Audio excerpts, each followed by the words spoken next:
I want to do a real quick video on beetle spins. From my experience, since I was a much younger man to present, for simply catching numbers of fish, this is going to be your best bet. And there are a couple of components to it. I've got one friend. He's never had a lot of luck thus far in his life with beetle spins.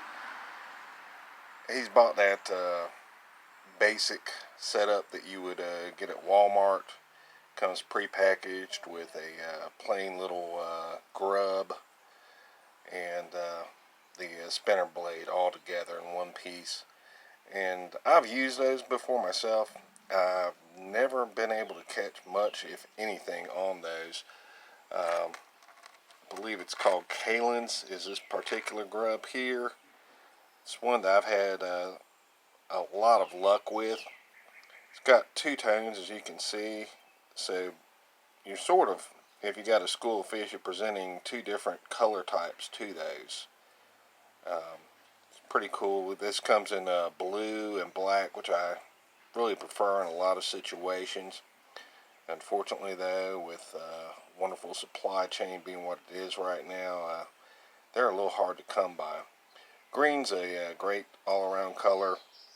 Black is as well.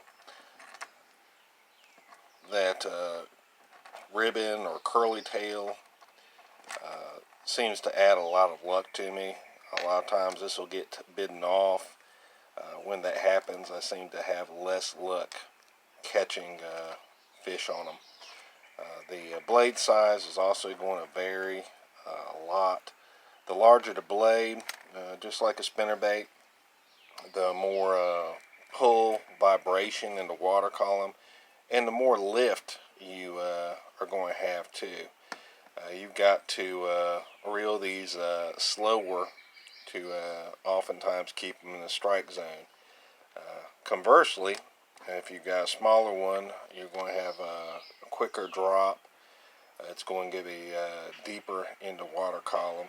And sometimes you're going to have to reel too quickly to keep it in that strike zone to get a good hookup ratio.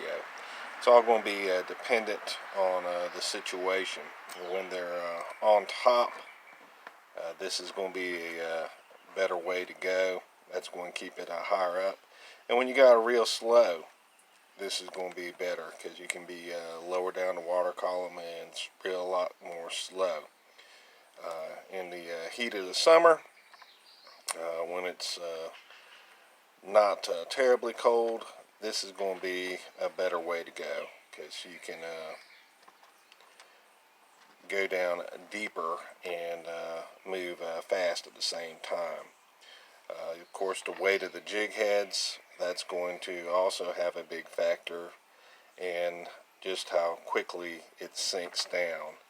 So, might be good to consider to get that perfect presentation, getting some different weights on the jig heads, and then as well also getting some different blade sizes to get it where it needs to go. I've done another video on color, depending on your water clarity.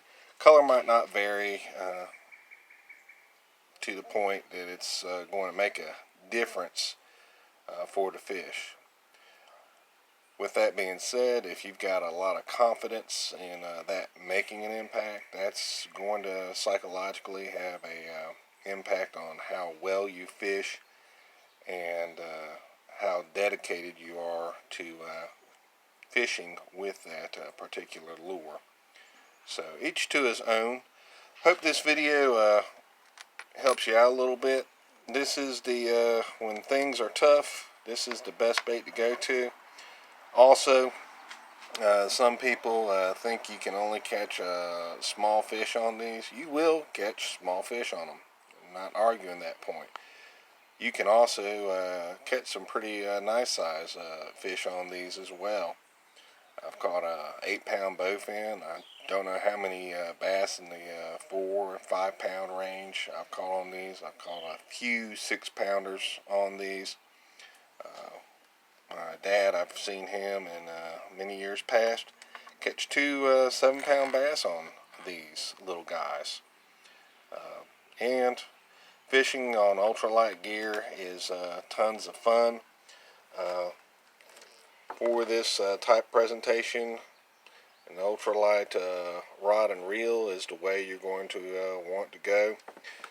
Me personally, I'm a big fan of braid, and I've got a 6-pound Power Pro on this particular setup. If you are in water that's really clear, you might want to consider tying on a liter of monofilament or fluorocarbon, and there you're going to have to go even lighter than this braid. It says 6-pound, but it's not going to break there. It's going to break a lot higher up. And mono and fluoro, they're a little closer to accurate on their break strengths. So some things to consider, guys, in mixing things up. If you haven't tried beetle spins out, I definitely do think you should consider it.